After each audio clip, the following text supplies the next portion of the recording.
जनतन times में आपका स्वागत है। मैं हूं सादिक अली। मैं इस समय मुंब्रा पुलिस स्टेशन पर मौजूद हूं। बता दें कि यहां पर जो मुंब्रा शहर के जो भी पत्रकार हैं आज मुंब्रा पुलिस स्टेशन आए थे और हम आपको बताना चाहते हैं कि कल ही जो है यहां के जो वरिष्ठ पत्रकार रफीक कामदार हैं उनको एक अज्ञात फोन आया और उसमें फोन पर जान से मारने की धमकी दी गई। उसी को लेकर कल यहाँ एक एनसी कराई गई थी, यानी कंप्लेन दी गई थी। लेकिन आज जो है यहाँ पर मुंब्रा के बहुत से पत्रकार जो जमा हुए और जमा होकर के यहाँ के वरिष्ठ पुलिस निरीक्षक अनिल शिंदे से मुलाकात किया और उनसे मांग की गई कि जिसने भी ये हरकत किया उसे 24 घंटे के अंदर यानी गिरफ्तार किया जाए। हम आपको बता दें कि स्वतंत्र पत्रकार संघ के अध्यक्ष सुल्तान रिजवी के नेतृत्व में आज सारे पत्रकार फिर जो है दिन में यहाँ के वरिष्ठ पुलिस निरीक्षक अनिल शिंदे से मुलाकात किया और उनसे मांग किया कि जल्द से जल्द जो है इस पर कार्रवाई किया जाए और रफीक कामदार को सुरक्षा मुहैया कराया जाए। तो आइए हम आपको दिखाते हैं कि पुलिस स्टेशन में सीनियर अनिल शिंदे से मिलने के बाद सुल्तान रिजवी ने मीडिया को क्या जानकारी दी। तो आप देखते रहिए जनतन टाइम्स और हमारे चैनल को सब्सक्राइब करें। कल रात की घटना है।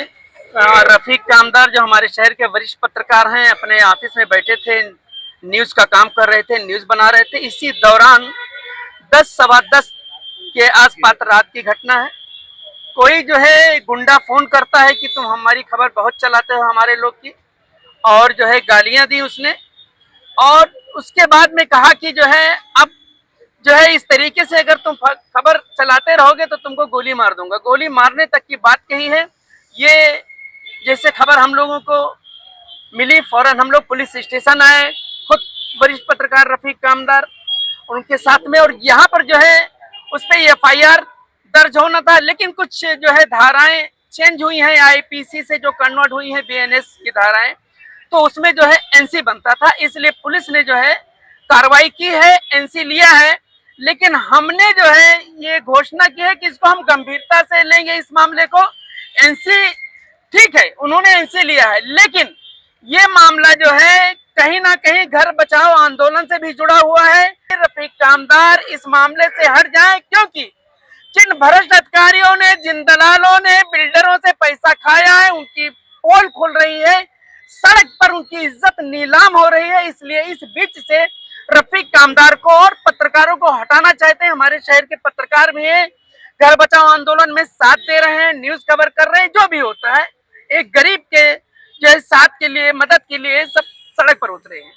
लेकिन जो है कहीं ना कहीं इससे भी जोड़ा जा सकता है, पूरी तरीके से स्पष्ट नहीं कह सकते। वो इसलिए कि जांच का विषय है। पुलिस जो है नंबर ट्रैकिंग पे लगाया है और हमने ये कहा है खास तौर से इसमें लेटर में कि 24 घंटे के अंदर, यानी हमने अभी लेटर दिया है, अब साहब ने इसको ध्यान से पढ़ा या नहीं पढ़ा ये नहीं बता पाएंगे, लेकिन इसमें लिखा है 24 घंटे के अंदर अगर आप आरोपी को नहीं अरेस्ट करके लेके आते, इधर कार्रवाई नहीं करते, तो हम पुलिस स्टेशन के सामने भूख हड़ताल करेंगे और रफीक कामदार की भी सुरक्षा प्रदान की जाए और जो इसमें षड्यंत्रकारी हैं उनके खिलाफ कार्रवाई की।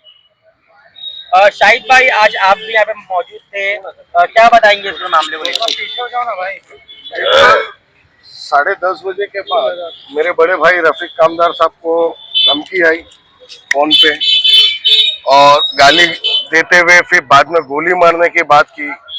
तो सारे पत्रकार यहाँ मौजूद थे। रात में हमने एफआईआर की मांग की थी, मगर जो नई बीएनएस है उसके तहत वो एनसी ऑफेंस है और हम कोर्ट जाएंगे तो 7 साल की सजा का भी उसमें प्रावधान है। तो उसके तहत हमने कल जो था एनसी हमने दी है। रफीक कामदार साहब ने यहाँ एनसी दी और उनके सहयोगी लोग काफी यहाँ बहुत जमा हुए थे। अब उसमें तरह तरह की बात हो रही है। 3 महीने से रफीक कामदार साहब लगातार घर बचाओ आंदोलन, जिसके लिए जो सील पे जितनी बिल्डिंगें तोड़ी जा रही थी, तो लगातार उसके पीछे लगे। अब ये एक दिन में बने हुए तो सब है ही नहीं बिल्डिंगे। अब इसमें कितने अधिकारी मिले थे, क्या थे, उन्होंने वो भी पोल खोली। और रफीक कामदार साहब ने कुछ टाइम पहले रफीक कामदार साहब ने एक एंटी करप्शन में लेटर भी दिया था एक अधिकारी कंपनी की धमकियां देता है, जो अधिकारियों को भी और बिल्डरों को भी। उसके तहत ये सारी बिल्डिंगें, इमारतें बन रही थी और अभी वो रिटायर हुए हैं। तो शायद कंपनी की तरफ से भी ये कॉल हो सकता है। और इस मुहिम को रोकने के लिए, जैसे एक अधिकारी ने, काफी अधिकारी इसमें जो शामिल है जिनकी नौकरियां जा सकती है, तो वो भी हो सकते हैं। और काफी कुछ लोगों को ये भी पेट में दर्द है, इस शहर में कोई नेता नहीं खड़ा हुआ, कुछ नहीं, रफीक कामदार साहब खड़े हुए, पत्रकार लोग खड़े हुए, पत्रकारों को इज्जत मिल रही है। आज जो शहर में पत्रकार लोग लोगों के घर बचा रहे, तो कुछ लोगों को वो भी सहन नहीं हो रहा है, उन नेता नगरी के लोग हैं। तो शायद उधर से भी हो सकता है। तो अभी इसको हम सही पुष्टि नहीं बता सकते ये धमकी किधर की है, मगर जो कॉल नंबर था वो हमने कल दिया है और मांग की है इसके ऊपर जल्द से जल्द लाया जाए और किसका हाथ है, किसकी वजह से ये धमकी है, इसकी मालूमात की जाए और किसी ने ये सुपारी दिया होगा तो एफआईआर दर्ज की जाए। और खासकर हम कहना चाहेंगे इस वक्त जो है शहर में पत्रकार जो है कहीं ना कहीं असुरक्षित महसूस कर रहे हैं। गुंडे हैं, मवाली हैं, चर्सी हैं, ये लोग अक्सर धमकी दिया करते हैं। अभी कल की एक घटना और आई है, रात की है, कि हमारे सरवर भाई हैं, जनता टाइम्स के एडिटर हैं और भी उनके साथ दूसरे पत्रकार थे, सलीम मंसूर योगा, और कई लोग बैठे थे अमृततुल के नीचे चाय पी रहे थे और ऊपर से जो है एक जो है बहुत ही दबंग किस्म का कोई आदमी है, ऊपर टेरिस पे कब्जा करके रखा है, वहां पर जानवरों पर जो है रखे हैं और जो इलीगल तरीके से नहीं रख सकते हैं, उसके लिए वन्य जीव जो फॉरेस्ट डिपार्टमेंट का उसका परमिशन लेना पड़ता है। खैर, उसने जो है नीचे गर्म पानी डाल दिया पूरा बाल्टी में भर करके, और कई लोग जो है इसमें काफी उनको चोटें भी आई और एनसी दी गई है। और कहा यह भी जा रहा है कि ये जो अमृततुल वाला है उससे भी कुछ रंजिश चल रही है। अब जो है क्या है मामला, पुलिस जो है उस पर कार्रवाई कर रही है और जो पत्रकार सरवर खान है उन्होंने भी जो है इसका कंप्लेन दिया है। हम पत्रकारों की तरफ से भी पुलिस से अनुरोध करते हैं सीनियर इंस्पेक्टर अनिल सिंधे जी से कि इस पर जो है गंभीरता से कार्रवाई करें। और जिसने सरवर भाई क्या कहेंगे, जिस तरह से कल आप लोग जो है अमृततुल में चाय पीने के लिए बैठे थे, इसके बाद में आपके ऊपर पानी फेंका गया, क्या बताएंगे, क्या है पूरा मामला? सबसे पहले तो मैं मेरे सारे पत्रकार भाइयों का शुक्रिया अदा करना चाहूंगा कि आप लोग एक बुलाने पे सब इकट्ठा हो गए और एक पत्रकार होने के नाते आप लोगों ने सबने एक पत्रकार का साथ दिया। दोस्तों, मामला कुछ ऐसा है कि मैं और मेरे 6-7 कलीग पत्रकार साथी हम लोग बैठ करके अमृततुल्य पे चाय पी रहे थे। जैसा कि हम सब देखते कि जब भी हम अपने काम से फ्री रहते या फारिग रहते तो कहीं ना कहीं बैठते, ऑफिस में बैठते या चाय पीने बैठते सर, तो वैसे हम लोग बैठ के बात कर रहे थे तो ऊपर से एकाएक पानी गिरता है सलीम भाई के ऊपर, और गर्म पानी एकदम, सलीम भाई उसमें एकदम हिल जाते कि ये अचानक से क्या हुआ। तो हम लोग उठ करके पूछते हैं चाय वाले को, अमृततुल्य वाले को, कि ये क्या हुआ। तो बोलता है, वो एकदम नॉर्मल बोलते हैं, सर ये 2 दिन में आता ही है, ये पानी 2 दिन आड़ से 3 दिन आड़ से आता ही है। तो हम लोग ने पता किया, तो ऊपर गए पता करने उसको लेकर के चाय वाले को, कि आप ऊपर चलो, हम लोग पता करेंगे पानी क्यों आया, पब्लिक के ऊपर पानी क्यों आ रहा है। तो ऊपर गए तो 3 माले पर गए, वहाँ पानी नहीं था। 4 माले पर गए, उन्होंने मना कर दिया, हमने पानी नहीं फेंका, हमने चेक भी किया। जब मालूम पड़ा कि टेरिस भी है और चाबी किसी एक ही के पास है, टेरिस पे जाकर देखे तो 4थे माले का जो पतरा होता है ऊपर का, उस पे पानी के छींटे थे। तो इससे हमको साफ हो गया कि पानी अभी फेंका गया है थोड़ी देर पहले, और जानबूझ के फेंका गया, क्योंकि वहाँ पे मग्गे और बाल्टियां वगैरह भी पड़ी थी। तो हम लोगों ने जब उनसे सवाल किया जिनके पास चाबी थी, तो वो दादागिरी करने लगे, बोले पानी आता रहेगा, आप लोग बैठते रहोगे, चाहे जो भी बैठो पानी आएगा। तो हम लोगों ने कहा सुनी करी, कुछ उन्होंने बोला, कुछ हमने बोला, हम लोग नीचे आ गए। नीचे आने के बाद में पीछे पीछे आए वो दादागिरी करने के लिए, और आने के बाद में जब वो दुकान में घुसे अमृततुल्य में और दादागिरी करने लगे कि मैं बंद करवा दूंगा, ये करवा दूंगा। अब वो उसके बाद में जब हम लोग को बुरा भला कहने लगे, तो हम लोगों ने कहा कि हम लोग पत्रकार लोग यहाँ बैठे, हमारा चौकी पे ही काम रहता है, म्युनिसिपैलिटी में ही काम रहता है, तो पत्रकारों को लेकर के उन्होंने अभद्र भाषा का प्रयोग किया और कुछ अपशब्द कहे जो मैं नहीं कहना चाहूंगा। चाकू भी था उसके पास। हाँ जी हाँ, वो तो अपशब्द कहने के बाद में जब हम लोगों ने उसका विरोध किया तो हमारे पे झगड़े चालू हो गए, और इस बात के 8 से 10 पत्रकार उधर मौका वारदात पे मौजूद थे, जो कि सबके सब गवाह है। सरवर भाई, आपको मैं रोकना चाहूंगा, आपने कहा कि हर 2 दिन में जो है मतलब पानी आता है, हाँ। तो उसने इस बात की कंप्लेंट जो है मुख्य में की थी। किसने? अमृततुल्य वाले ने। अमृततुल्य वाले से जब पूछा गया तो वो डर रहा है, बोलता भाई मैं धंधा लेके बैठा हूँ, मैं ये सब में नहीं पढ़ना चाहता।